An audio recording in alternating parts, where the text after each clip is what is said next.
Welcome friends, मैं हूं वैभव शर्मा, आपका दोस्त। और इस वीडियो के माध्यम से मैं आपको बताना चाहूँगा एक ऐसे कंसेप्ट के बारे में जो आपको करंट लाइफ इंश्योरेंस प्लान्स के बारे में क्लैरिटी देगा और यह आपकी लाइफ में किस तरह इम्पैक्ट ला सकते हैं या नहीं ला सकते, इसके बारे में बता पाएगा। इससे पहले मैं आपसे दो सवाल पूछना चाहूँगा। आप काम क्यों करते हैं? और दूसरा, आप इन्वेस्ट क्यों करते हैं? पहला सवाल, आप काम क्यों करते हैं? ऑब्वियसली पैसे के लिए। शायद ही कोई ऐसा आदमी होगा जो बिना पैसे के कोई काम कर सके, जो भी वो कर रहा है। आप इन्वेस्ट क्यों करते हैं? सो दैट आपको पैसे के लिए काम ना करना पड़े। अब आइए कहानी के माध्यम से इस करंट कैश फ्लो या इकोनॉमिक सिस्टम को समझते हैं। मैंने बड़ी मेहनत की और उस मेहनत से मैंने 100 रुपये कमाए। इसको लेके मैं अपने सीए के पास गया और सीए को बोला कि भाई मैं 100 रुपये कमा के आया हूँ। सीए ने बोला कि ठीक है, बहुत बढ़िया, आपको लेकिन इसके ऊपर 30% टैक्स देना पड़ेगा। उसने मेरे 100 में से 30 रुपये काट दिए। अब मेरे पास बचे 70 ही। अब इस 70 में से ही मुझे सारी चीज़ें करनी हैं। तो मेरे पास 30 रुपये मैंने निकाले बेसिक और एस्पिरेशन के लिए और 40 रुपये निकाले मेरे इन्वेस्टेबल इनकम। अब इस 40 में से भी 60% मैंने इक्विटी में कंट्रीब्यूट किया, 20% डेट में और 20% लिक्विड में। इसके बाद भी जो रिटर्न आएगा उस पर भी मुझे 10% से 30% का टैक्स देना है। साथ में मैंने बेसिक और एस्पिरेशन के ऊपर भी जो खर्च किया उसके ऊपर भी मुझे जीएसटी देना है। तो इसका मतलब मैं अपने 100 रुपये में से जो मैंने कमाया उसको तो कभी पूरे को यूज़ कर ही नहीं पाऊँगा और मेरे पास सिर्फ डिस्पेंसेबल इनकम 70 ही बचेगी। अब अगर इस सिस्टम को कोई भी चेंज करना चाहे नहीं कर सकता।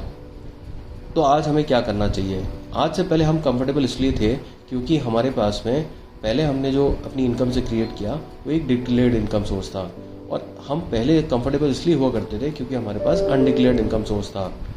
पर आज की तारीख में ये हेडेक है और ये होना भी नहीं चाहिए क्योंकि ये इकोनॉमी को, गवर्नमेंट को और इंडिविजुअल को भी नुकसानदायक है।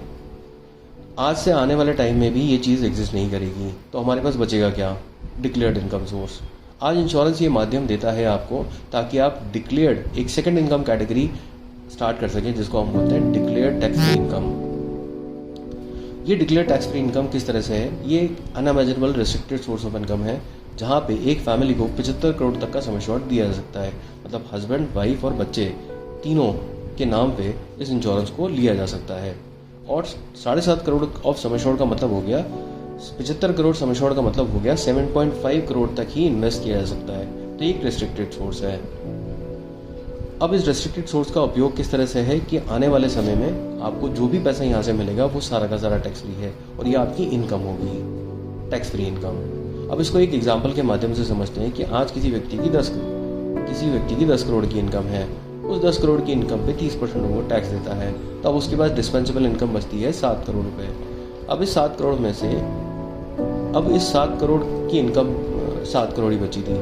अब यहाँ पे हम उसकी जो ग्रॉस इनकम है उसमें से 5 करोड़ रुपए निकालते हैं। ग्रॉस इनकम में से 5 करोड़ निकाले और 6 साल के लिए इन्वेस्ट किए। 7वें साल कुछ नहीं देना, 8वें साल से ऑलमोस्ट 2.5 करोड़ रुपए उसको आना शुरू हो गए। अगले 25 साल के लिए आएगा। तो 2.5 करोड़ रुपए 25 साल के लिए अगर आ रहा है आपके पास में, तो ये आपकी नेट इनकम को इन्फ्लेट कर रहा है। कितने से? 35% इन्फ्लेट कर रहा है। अब ये भी आपकी डिस्पेंसेबल इनकम है। एक और चीज़, आज आने वाले टाइम में मान लीजिए आपने हर साल अपनी इनकम 20% से बढ़ाई। अगर आपकी इनकम 1 करोड़ है और आपने हर साल 20% से उस इनकम को बढ़ाया है, तो उस केस में आपकी इनकम 1 करोड़ 20 लाख हो गई। अब इस पर आप 30% टैक्स देंगे, 36 लाख रुपए है। आपके पास डिस्पेंसेबल इनकम बची 84 लाख। अब हर साल आपकी इनकम अगर बढ़ रही है तो कोरस्पॉन्डिंगली आप देखेंगे यहाँ पे टैक्सेशन भी बढ़ रहा है। We can say that we all pay compounded tax on our incomes. ब्याज कमाया जा सकता है पर इनकम नहीं कमा पाएंगे। आज आपने अपनी काम की दर को बढ़ा भी दिया तो भी आप कभी भी उस लेवल की इनकम को भोग नहीं पाएंगे। लेकिन अगर आपके पास टैक्सेबल सोर्स या टैक्स फ्री इनकम सोर्स अगर आ गया तो उसके ऊपर ब्याज कमाया जा सकता है। आज कोई भी टूल ऐसा नहीं है जो हमें 30-40% या 50% का रिटर्न दे सके। एक टूल हुआ करता था, रियल एस्टेट, पर आज उसमें लिक्विडिटी ना होने के कारण इतना लोग इसको यूज़ नहीं कर पा रहे हैं। और कोई भी टूल हमें हमारे सोर्स पे टैक्स नहीं बचा के दे सकता। तो आज हमें करना क्या चाहिए? आज हमारे पास में ये इंश्योरेंस टूल्स क्योंकि म्यूचुअल फंड, इक्विटी और यूलिप्स ये सारे टूल्स ऐसे टूल्स हैं जहाँ पे एक्यूमुलेशन ऑफ वेल्थ होता है। आप इस टूल का अगर नेचर देखेंगे तो ये लिक्विडिटी ही दे रहा है आपको, लेकिन टैक्स फ्री दे रहा है, और ये आपकी सीधा नेट इनकम का पार्ट बनती है। तो इसका मतलब आपके लिए एक नया सोर्स खड़ा हो गया। अब इससे ब्याज कमाया जा सकता है इन सारे टूल्स को यूज़ करते हुए। यही चीज़ इस यूनियन बजट में साफ दिखी है कि आज की तारीख में गवर्नमेंट ने ये डिक्लेरेशन देना कि 5 लाख रुपए से ऊपर का पैसा अगर इंश्योरेंस में गया तो टैक्सेबल होगा। तो इसका मतलब 1 अप्रैल से आप कोई भी 5 लाख से अबव की पॉलिसी अगर लेंगे प्रीमियम के तौर पे, तो उसकी मेच्योरिटी सारी टैक्सेबल होगी, क्योंकि वो आपकी इनकम में ऐड हो जाएगी, टैक्सेबल इनकम में। लेकिन 31 मार्च तक अगर इसे करते हैं तो सारी की सारी मेच्योरिटीज आपकी टैक्स फ्री आएंगी। इसलिए गवर्नमेंट को ये पता लग गया था कि एक खिड़की खुली रह गई जहाँ पे लोग अपना टैक्सेबल इनकम क्रिएट कर सकते हैं। इसी चीज़ को गवर्नमेंट ने इस बजट में रिस्ट्रिक्ट कर दिया है। आपके सामने बहुत बड़ी अपॉर्चुनिटी है। आप करंट इकोनॉमिक सिस्टम को चेंज नहीं कर सकते, लेकिन एक नया तो खड़ा कर सकते हैं, और ये अपॉर्चुनिटी टाइम लिमिट के अंदर आ गई। अब आपके पास में सिर्फ 31 मार्च तक का ही टाइम है।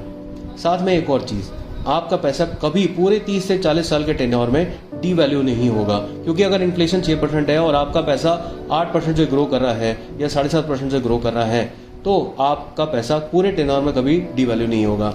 आने वाले समय में अगर देखें तो गवर्नमेंट भी इसे 4% पे लेके जाएगी।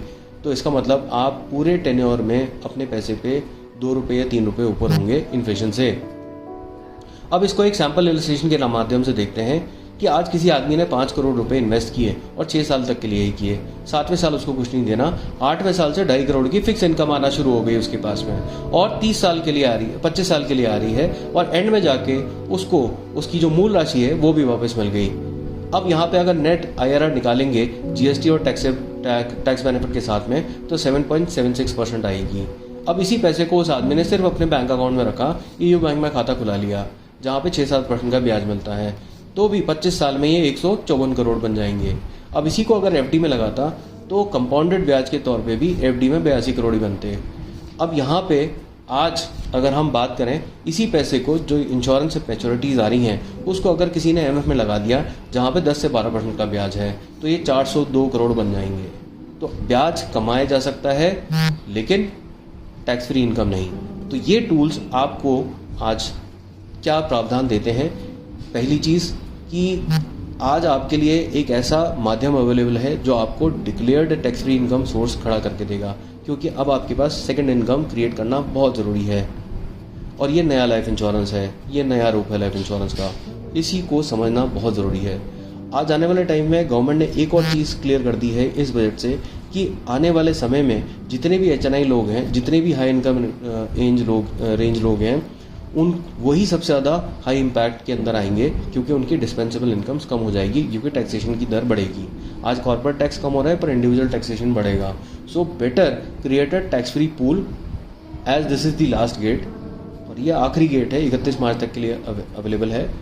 और मेरे हिसाब से आपको इस पर क्लैरिटी आई होगी कि ये इसका नेचर क्या है, जिन टूल्स का जिनकी भी बात की जा रही है, और ये आपकी लाइफ में क्या इम्पैक्ट दे सकते हैं। ये सीधा सीधा आपके लिए एक नई किटी खड़ी करके दे रहे हैं, जिसको हम बोलते हैं tax free, declared tax free income. बाकी डिसीजन आपका है, आपको पैसा किस तरह वापस चाहिए ये आपके ऊपर डिपेंड करता है। यहाँ पे बेसिक स्ट्रक्चर मैंने समझाया है कि ये एक्चुअली प्लान्स करेंगे क्या। Right, time is running. आज ही कंसल्ट कीजिए अपने कंसल्टेंट से, और आज ही कंसल्ट कीजिए